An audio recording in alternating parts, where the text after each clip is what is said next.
유료 시장의 새로운 진장 미트박스 발표 시작하겠습니다. 저희조는 20기 김태형, 21기 박서호, 그다음 21기 박현석, 21기 유채희가 적었고 유채희 제외한 나머지 3명이 발표자로 발표하겠습니다.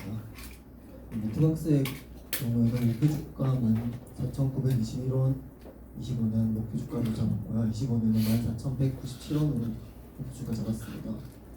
유료 시장의 경우에는 이제 하방 압력 끝났고 상승 압력은 이제 시장에 대한 새로운 이슈가 있을 때만 상승하지만 미트박스는 또 다른 IT 기업으로 분류되면서 하체는 딱 중심을 잡고 그다음에 IT적인 부분에서 상승 여력을 높게 잡을 수 있는 기업이라고 해서 선정했습니다.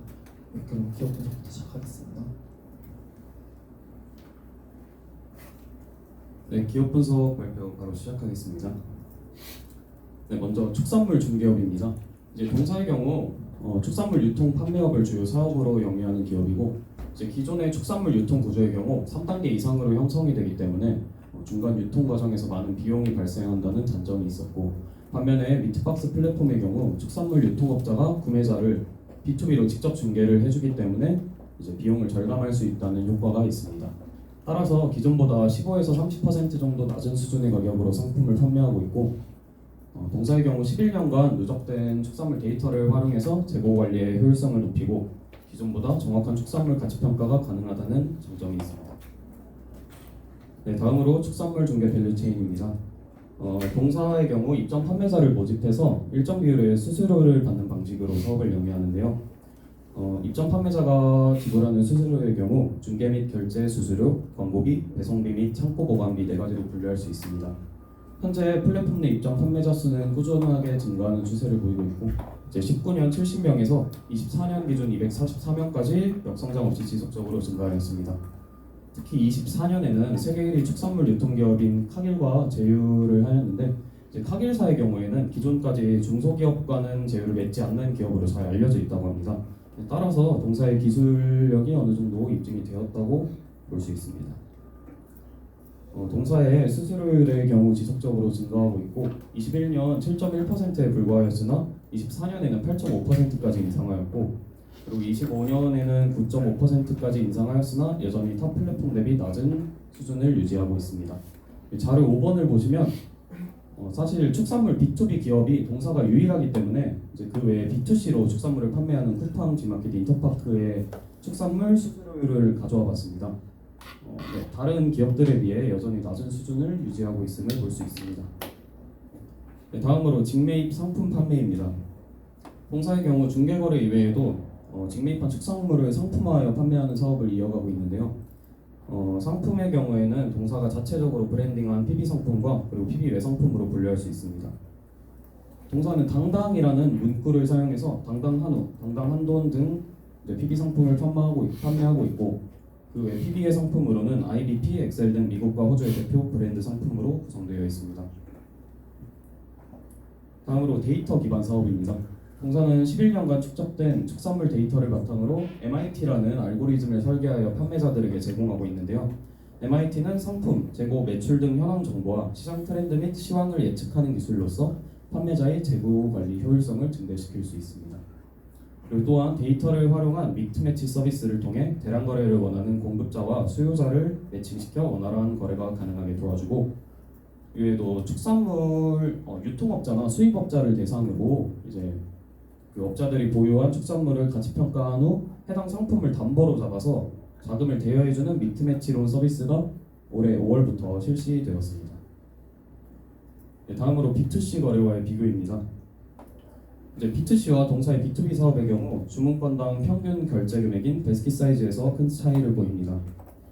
B2C의 경우 개인 고객에게 판매를 하기 때문에 평균 결제 금액이 클 수가 없고, 그에 반해 동사는 수입 유통업자에서 정육점 및 식당으로 직접 중개하기 때문에 B2C에 비해 결제 금액이 압도적으로 크다는 특징이 있습니다. 그리고 국내 자료 8번 보시면 국내 B2C 기업의 경우에는 47,000원에 불과한 베스킷 사이즈가 이제 미트박스의 경우 29만 원까지 보여주고 있습니다. 다음으로 재구매율의 경우는 이제 2회 이상 연속으로 상품을 구매하는 구매자의 비율인데, 동사의 경우는 80%를 상회하며 높은 수준을 유지하고 있습니다. 요즘 개인 고객의 경우 이제 그날 적당한 가격, 적당한 품질의 상품을 구매하는 트렌드가 형성이 되어 있다고 하는데요. 반면에 미트박스의 경우에는 식당이나 정육점으로 상품을 판매하기 때문에 대체로 식당업자나 정육업자들은 이제 그날 다른 곳에서 구매하기 어려운 실정이기 때문에 아마 미트박스를 재구매하는 경우가 높지 않나 생각합니다. 네, 다음으로 매출 현황입니다. 동사의 매출은 중개 매출, 상품 매출, 기타 매출로 분류할 수 있고 이제 중간에 중개 매출은 꾸준히 증가하는 추세를 보이며 상품 매출의 경우 24년 카기사와의 제휴로 전년 대비 192.9% 증가하면서 상품 매출 상승을 견인하였습니다. 그리고 동사의 매출에서 중요한 요인을 차지하는 GMV의 경우에도 17년 876억 대비 24년 4,857억으로 454% 증가하였습니다. 네, 주가추입니다. 투자 포인트로 넘어가기에 앞서서 동사의 경우에는 축산물 유통시장의 혁신적인 사업 모델을 바탕으로 계속해서 축산물 유통시장의 혁신적인 사업 모델을 바탕으로 해서 축산물 유통계의 실리콘투가 될 기업이기 때문에 앞으로 지속해서 지켜봐 주시면 좋을 것 같습니다. 투자 포인트 시작하겠습니다. 우선 동사가 타겟하고 있는 시장 자체가 매우 매력적이라는 점인데요. 첫 번째로 시장 자체가 매우 크고 두 번째로 대체가 불가능하고 세 번째로 꾸준히 소비되어야 하기에 매우 매력적입니다. 동사가 타겟하고 있는 시장은 정육점과 식당의 도매 가공 단계의 시장으로 도합 13.3조의 시장을 형성하고 있습니다. 거기서 동사는 고객수 기준으로 2.4%가량 점유를 하고 있습니다. 그리고 곡물, 채소, 과일, 육류의 국내 1인당 소비량 전망을 한번 보시면 육류만 유의미하게 우상향하는 모습을 보실 수 있습니다. 그리고 정육점과 식당 소비 자체가 상호 보완 관계로 동사의 매출의 경우 불황에도 영향이 제한적이라는 점 확인하실 수 있습니다. 또한 동사는 독보적인 사업 모델을 바탕으로 5개년 동안 연평균 55.2%의 성장을 달성하면서 빠르게 성장하고 있습니다. 오프라인 축산물 유통시장 같은 경우에는 진입장벽이 아시다시피 비교적 낮습니다. 그래서 도매 상인들이 많이 존재하는데요. 이러한 도매 상인들이 커버할 수 있는 반경이 1에서 5km 정도밖에 되지 않습니다. 그래서 되게 복잡한 유통 구조를 가지고 있습니다. 이런 복잡한 유통 구조를 단순화하기 위해서 현재 온라인 플랫폼 수요가 계속해서 증가하고 있는데요.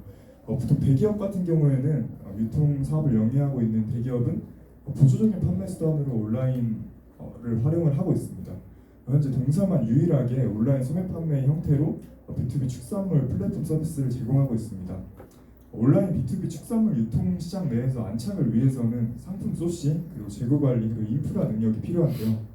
CJ 프레시웨어라는 대기업은 이 B2B 육류 직거래 플랫폼 시장에 뛰어들었다가 사업을 철수한 바 있습니다.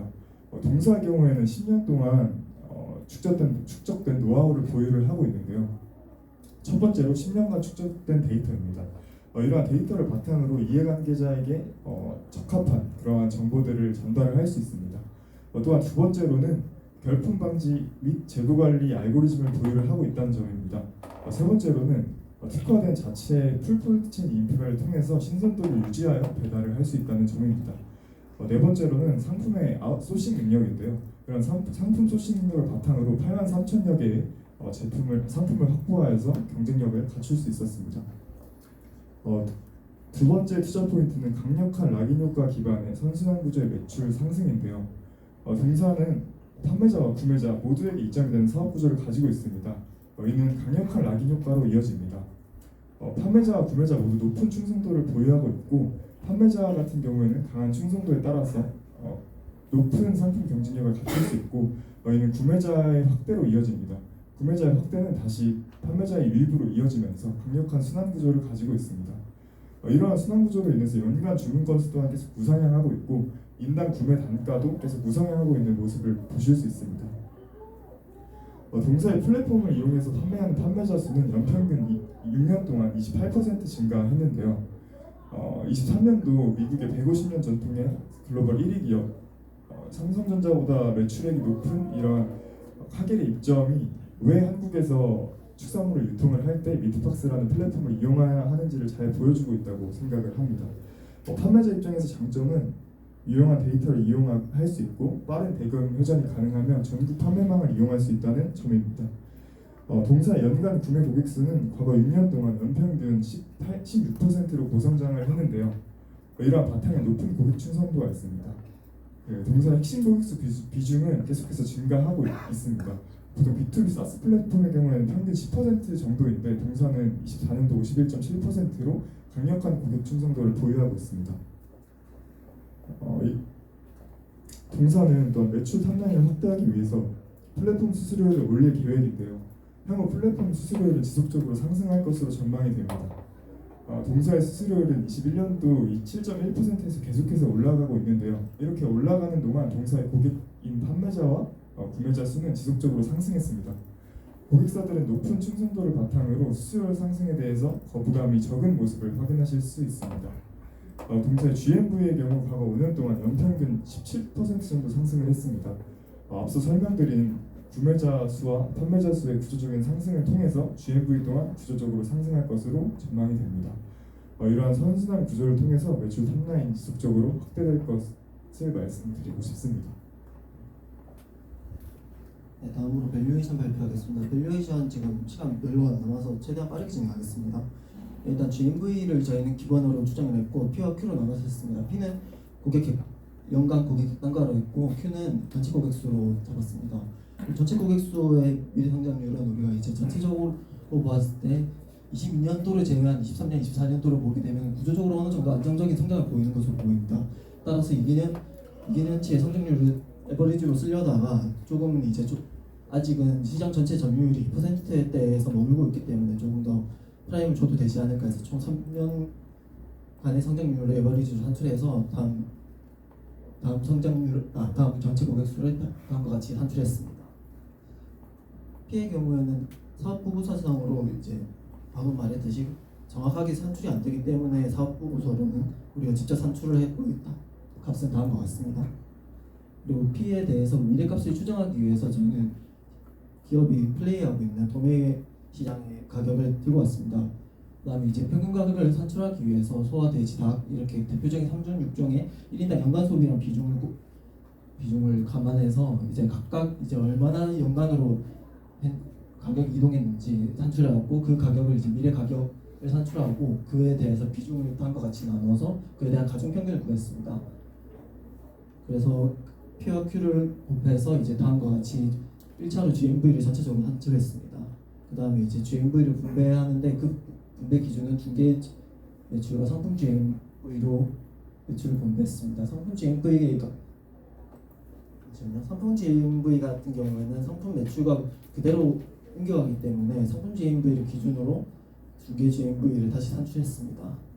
네, 그리고 상품 GMV를 다시 세 번 분배했습니다. 그 이유는 이제 외부적인 이슈가 있기 때문에 했습니다. 그리고 상품 GMV는 이제 PB 외로 산출하기에는 이제 PB 외 같은 경우는 카게사가 중간에 입점하면서 구조적인 성장보다는 이제 그런 일시적인 성장이 들어갔다고 생각했습니다. 그래서 이제 PB 상품을 기준으로 국내 상품 위주인 GMV를 산출했습니다. 그리고 GMV의 가중치를 곱했는데 그 이유는 이제 미국 소고기 원령 제한이 이제 풀린다는 이슈가 있기 때문입니다.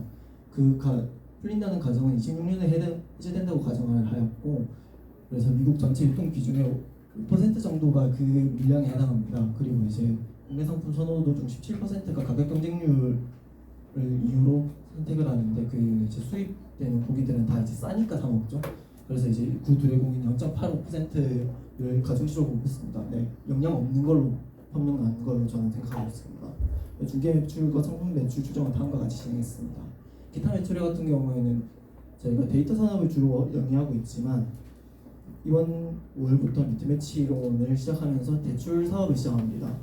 그래서 이제 상품의 특징은 다음과 같고요. 네, 그래서 저는 월당 얼마 정도의 이제 수익을 낼 수 있을까 이 사업으로 해서 월 매출 7,900만 원을 했고 그거를 이제 반년 남은 25년에 곱해서 해당 25년 매출에 더했습니다. 또 12개월 누적은 26년의 매출에 더했습니다. 영업 비용 추정은 시간상 넘어가도록 하겠습니다. 그리고 이제 PR그룹 한정에 있어서는 목표주가 산출에 있어서 현행 PR 그룹을 찾았습니다. 그래서 후보군은 메일홀딩스, 보라티아, 현대그린푸드, CJ 프레시웨이가 있었고 메일홀딩스와 CJ 프레시웨이를 선정했습니다. 그 이유는 이제 B2B 유통 플랫폼이고 식자재 유통업체 이 두 가지의 기준을 충족했고 당사의 매출도 대부분이 그런 사업 구조에 기반하기 때문입니다. 네, 발표 이상 마치겠습니다.